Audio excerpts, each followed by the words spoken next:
Hi, folks. Terry Martin. If you don't know me, I'm running for Congress in the 13th District on the Republican side.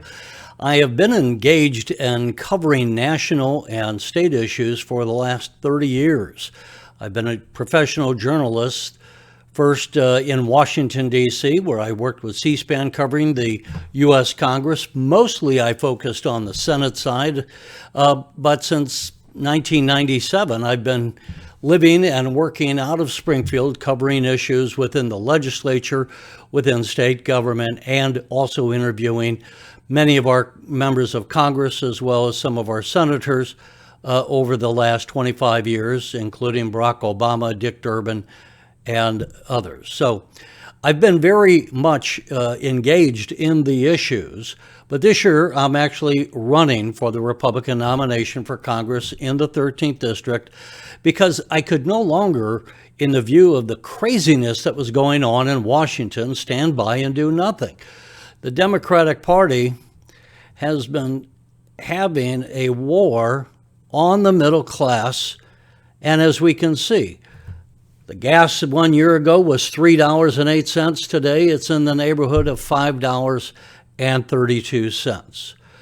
It's crazy, and it's going to remain crazy if we follow crazy policy positions being put forth by President Biden and his departments of government. So I wanted to go over, and you'll quickly see this is not a slick 30-second commercial. I want you to be informed on some of the issues, and certainly the issues of what's going on with our energy are one of the key issues that, let me bring that back in. And here, let me do this. There we go.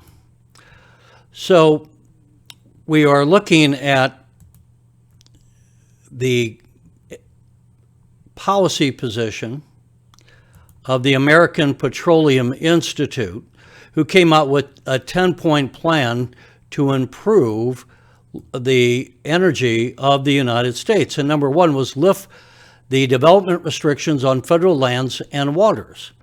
The Department of the Interior, according to the Petroleum Institute, should be swiftly issuing a 5-year program for the Outer Continental Shelf and hold mandated quarterly onshore leases with equitable terms. The department should reinstate canceled sales and valid leases on federal lands and waters. Number two, designate critical energy infrastructure projects.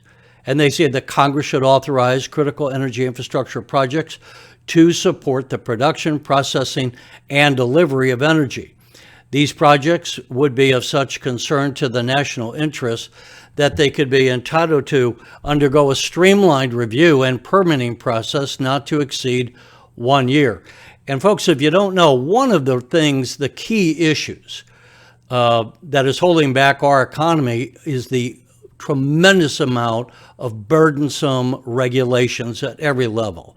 I point out that in World War II, the United States was able to defeat both Germany and Japan in 4 years. And right now, according to recent testimony before the U.S. Congress, right now, the average time to build a bridge in America is 20 years. And no, that's not for construction. Construction might take 2 years, maybe 18 months. The rest is all the paperwork that has to be done. The environmental impact studies, the permitting at the local level, at the state level, at the county level, at the federal level. It takes just years, and that's from the Department of Transportation. And then if you and I discovered that we had gold in our backyard or palladium, and we wanted to go out and dig a mine, it would take 11 years before we could put a shovel in the ground to begin a mine. This is crazy stuff, and this is why the United States has tied itself up in legalese, in regulations, to a point where we basically can't function anymore. That it's not just the delays in critical needs that are impacting our mining industry, our energy industry. And if you think that doesn't impact you, you want to think again. Obviously, you see how you're being impacted by the cost of energy going up at the pump, how that means that the cost of food is going up at the grocery store and everything else, because everything has to be delivered to you by truck. But it also means that if you're in favor of wind and solar energy, you're going to need to have the critical minerals that come from our mines. And if you don't have them coming from America, then you're going to have to be importing them from China, and that's going to be a bad thing. I hope in these last 10 days that I can be discussing with you some of the issues that I think are just really key components for you to understand about not just me running for the 13th District, but for the future of the United States. And I want to address these issues that so often are really overlooked at the local level. I've been in news, folks, for 30 years, as I told you, and I know that most of the news does not focus on what is really important. They focus on the sensational. As I sit here on Friday, the 17th of June, coincidentally, the 50th anniversary of the break-in of the Watergate. As I sit here, just the other day, I'm watching NBC News, and I was incredulous that they're doing a story with Amber Heard, the former wife of Johnny Depp, on NBC News. I mean, this is the kind of crazy stuff that we just don't need to have. What we do need to have is what I'm going over right here for you to understand. This is the kind of things that if we get the policies right, we can have energy independence again in the United States, especially if we have closer working relationships with the Canadians. And I can tell you that in my career, I have interviewed the Canadian ambassador to the United States. And in Chicago, we have a Canadian consulate. A lot of people don't know that Canada is Illinois' #1 trading partner. Did you know that we actually do more trade, Illinois does more trade with Canada than we do with any state in the United States? It's true. And why? Because we, Illinois, are a big refinery company, a very big refinery state, I should say, and we import 1 million barrels a day of Canadian oil via pipeline coming in to be treated. In fact, let me bring back up for a second this video that I just shared with you about the Democrats' war on the middle class. What you see in the background is the refinery from a picture I shot. That's the refinery in Wood River. And it is one now of only 124 refineries left in the United States. About 30 years ago, there were over 300 refineries, now just about 124. So not only do we have to get control of our resources, not only do we have to be developing more oil, we have to be making sure that we can get the refineries to make our jet fuel, to make our diesel, to make our gasoline. This is all critical if we want to have a functioning economy. And again, you're seeing the result of what happens when we screw up energy policies. It is like a game of dominoes and just keeps going on. So we talked about one of the things about the Department of Interior that's been sitting on these leases, not filling out the 5-year plan as they were supposed to be doing. And the American Petroleum Reserve says that we ought to designate critical energy infrastructure projects. And so among that would be to support the production, processing, and delivery of energy. So the production would be drilling, the processing is refinery, and the delivery would be we need to build more pipelines. I was listening the other day to the head of a natural gas company who operates out of the central part of the eastern United States, so in West Virginia, Pennsylvania, in that region, Appalachia. And he was pointing out how people up in Minnesota, or I'd say Massachusetts, were paying $27 a unit for their natural gas, where the people in West Virginia were paying approximately $8. That's because we don't have pipelines built to bring the natural gas across the country where we need it. So we do need to be building pipelines, folks. We need it for now. We need it to make it affordable, energy affordable for our fellow citizens here in the United States. We don't want people being so encumbered economically that they can't afford to heat their homes in the winter. And so when I'm running, I'm looking out for the issues that are critical to the United States. My nose is not buried in the sand for just the 13th District. And by the way, if you don't know, the 13th District runs along the Mississippi. It goes from Belleville over to Alton. East St. Louis is in between those two.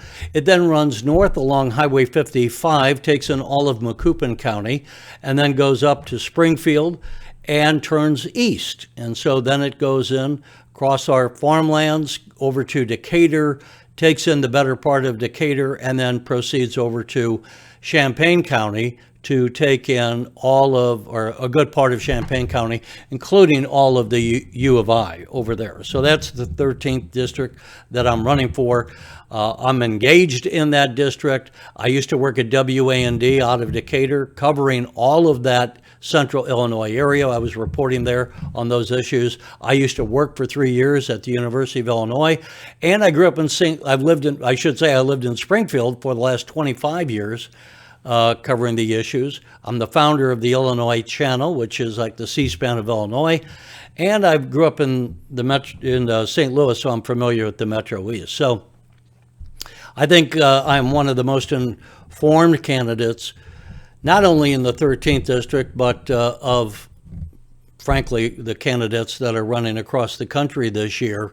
There's a few really fantastic ones that might be a little more informed than me, but by and large, after you cover the issues as a journalist for 30 years, you pick up quite a lot. Let me go back, if I might, here to the list and stop interrupting myself. So we need to be getting the production, processing, delivery of energy. These projects would be of such concern to the national interest that they would be entitled to undergo the streamlined review and permitting process not to exceed 1 year. And again, this is where we need to get out of this massive delay in over-regulations. We need to fix the NEPA permitting process. The Biden administration should review the National Environmental Policy Act process by establishing an agency uniformity in their reviews, limiting reviews to 2 years and reducing the bureaucratic burdens placed on project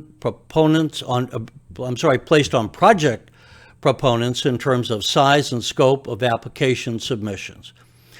Number 4, Congress should name the Natural Gas Act to streamline the Department of Energy to a single approval process for all U.S. liquefied natural gas projects, and the department should approve pending natural or liquefied natural gas application to enable the United States to deliver reliable energy to our allies abroad. Number 5, unlock the investment and access to capital. And it says the Securities and Exchange Commission should consider its overly burdensome and ineffectual climate disclosure proposals, and the Biden administration should ensure open capital market access based upon individual company merit, free from artificial constraints based on government preferred investment allocations. So what the background of that is, folks, the ideologues in the Biden administration are trying to say that you have to, we're going to control capital. Look, you got to spend billions of dollars if we're going to be drilling oil and processing it. And the far left in the Biden administration, both in the Department of the Interior and in other departments, are trying to put the kibosh, trying to choke off investment capital to go into these projects so that America can have more fossil fuels, more oil, more diesel, more natural gas. Now, if you want to buy into this idea that we're going to destroy the world in a few years, then you can buy into that, and I'm not your candidate, but I can tell you that you're going to end up killing Americans. You're going to have people freezing to death in the northern part of our country as you drive up the price of natural gas and as you create shortages. And you're going to have people dying in their homes from heat, as we are having the impact now of almost record high heat, because people will not be able to afford the electrical cost in their homes as we drive the electricity up to run the air conditioning. And why not? Because so much of our electricity, 80% of our electricity in the country, in the country at large, and in the center part of the center part of the country, about 80% of our electricity is produced by coal and natural gas. Now, here in Illinois, about 52% of our electricity is produced by nuclear. And Illinois is the state in terms of producing electricity from nuclear. We're number one in the country. So our 52% is unusual. But by and large, we produce about 80% of our electrical power across the country from coal and natural gas. And you should know that if you put the restrictions on fossil fuels, as we are seeing out of the Biden administration, you're going to drive up the cost and you're going to create shortages. And that's the very thing that's driving the cost of gasoline to go up to $5.32 or $6 in other parts of the country a gallon, because of these restrictions the Biden administration is putting on our fossil fuel development. It's only going to get worse, folks, as we go forward. This is a bunch of crazed green ideologues, and this is not the news that you're going to be getting from local news, and certainly not from national news. They want to be covering what's sensational. I'm running for Congress because, as I said, as a journalist, I just couldn't stand by anymore, knowing what I know and not share with you the implications of what these policies are going to do to your family and our country. And it's not good. So let me just quickly go through some of the rest of this. They say, according to the United States Petroleum Institute, they should dismantle supply chain bottlenecks, that President Biden should rescind the steel tariffs that remain on imports from U.S. allies, okay, as steel is a critical component of energy production, transportation, and refinery. The administration should accelerate the efforts to relieve port congestion so that equipment necessary for energy development can be delivered and installed. We've got people standing around that can't fix and install components because they don't have the parts. Now, you've probably heard of that in terms of the computers and the chips not coming in. I know we've had some pharmaceuticals delayed. Let's get the blockchain fixed. We've got ships lined up outside the port of Long Beach in California. If nothing else, call in the Army, get our ports cleared, get these ships unloaded. Let's deal with the issues. That's what leadership is supposed to be about, and that's the last thing we're getting out of the Biden administration. Number 7, we need to have Congress expand and extend Section 45Q of the tax credits for carbon capture, utilization, and storage development, and create a new tax credit for hydrogen produced from all sources. Now, the hydrogen produced, folks, could be one of the green energies. I am not opposed, and I should have said this up front, I'm not opposed to green energy if it makes sense. But here's what we need to have according to what I would vote for. It has to be reliable energy. It has to be affordable energy.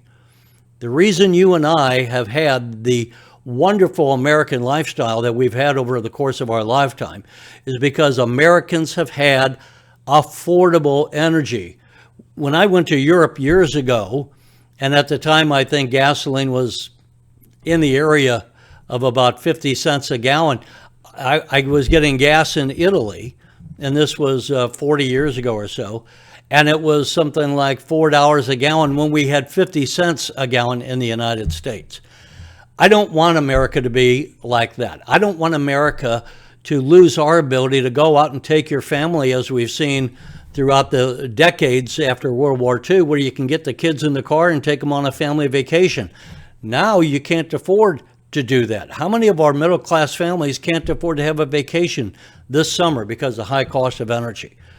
That ain't going to happen if I'm in Congress. I can tell you, I'll be fighting against that. And this is what we need to do to get energy prices down.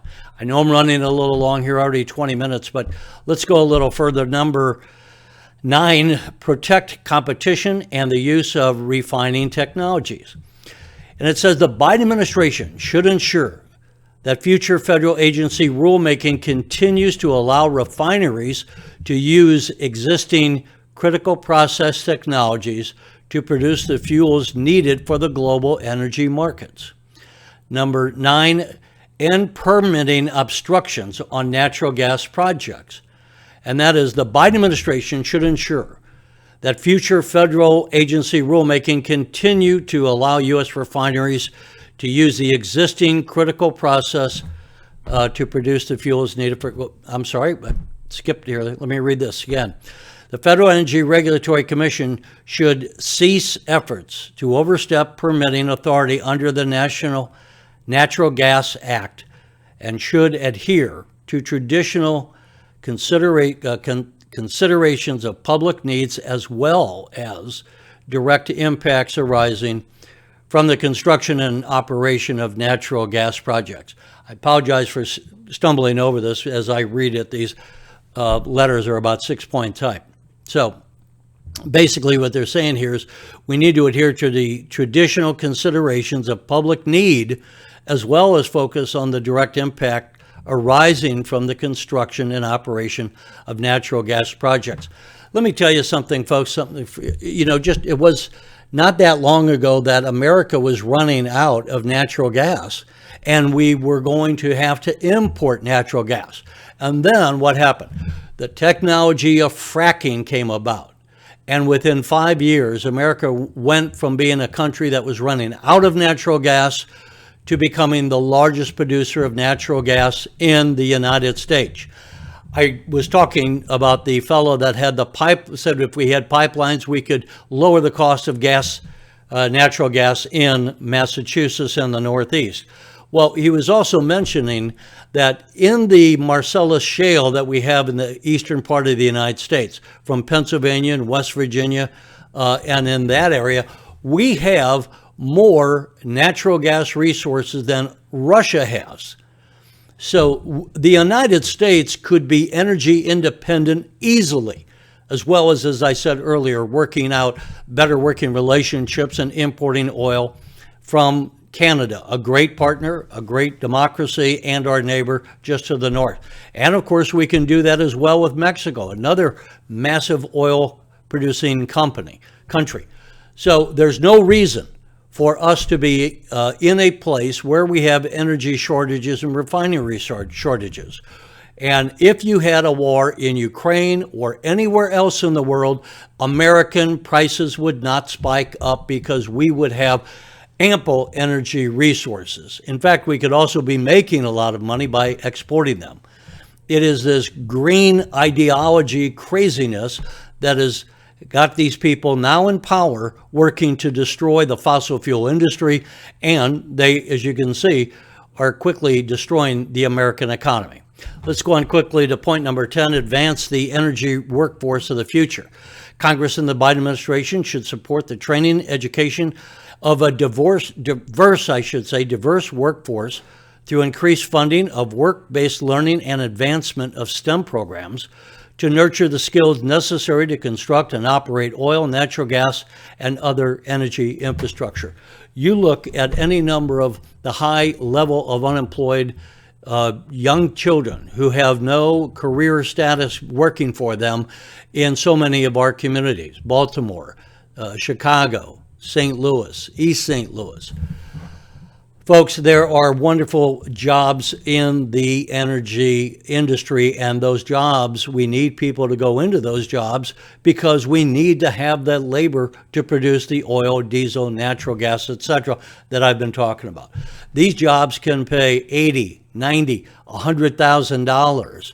Now, how would that transform communities like the west side of Chicago, the south side of Chicago, East St. Louis, parts of Decatur, these lower income localities, and where we also have not only low income, but high unemployment? Imagine if you had thousands of those young kids who don't want to be going off to college, but could be making more money than college graduates because they work in the energy industry. So this is the kind of coverage you're not going to be getting on local news, but I wanted to be talking to you about it because I wanted to be bringing you real news as I run for Congress. I know I've gone very long, already about 25 minutes. Sorry for stumbling over some of the steps there that I was trying to read. Those are 10 steps from the American Petroleum Institute. I'll put a link under there if you want to just read them yourself. We need to have Congress focus on the critical issues. There's more critical issues that I'll be discussing as we come up to the June 28th primary, and I hope that you'll be joining me for those. I'll try not to make them as long as I went this time, but these are 10 important steps to make America energy independent and continue to have affordable energy within the United States. Folks, whether I am elected or not, these are the issues that are critical, and I'm going to be bringing you the critical issues. I thank you for listening. I hope you'll pay attention. If you want to get more information about me, you can go there to my website, terrymartinforcongress.com. You can look at that QR code there if you have a phone handy. If you want to ask me information and write me to answer some questions, you can do that at martinforcongress2022@gmail.com. Thank you so much for paying attention, and we will see you soon. And please share these videos with those you think should see them. Bye for now.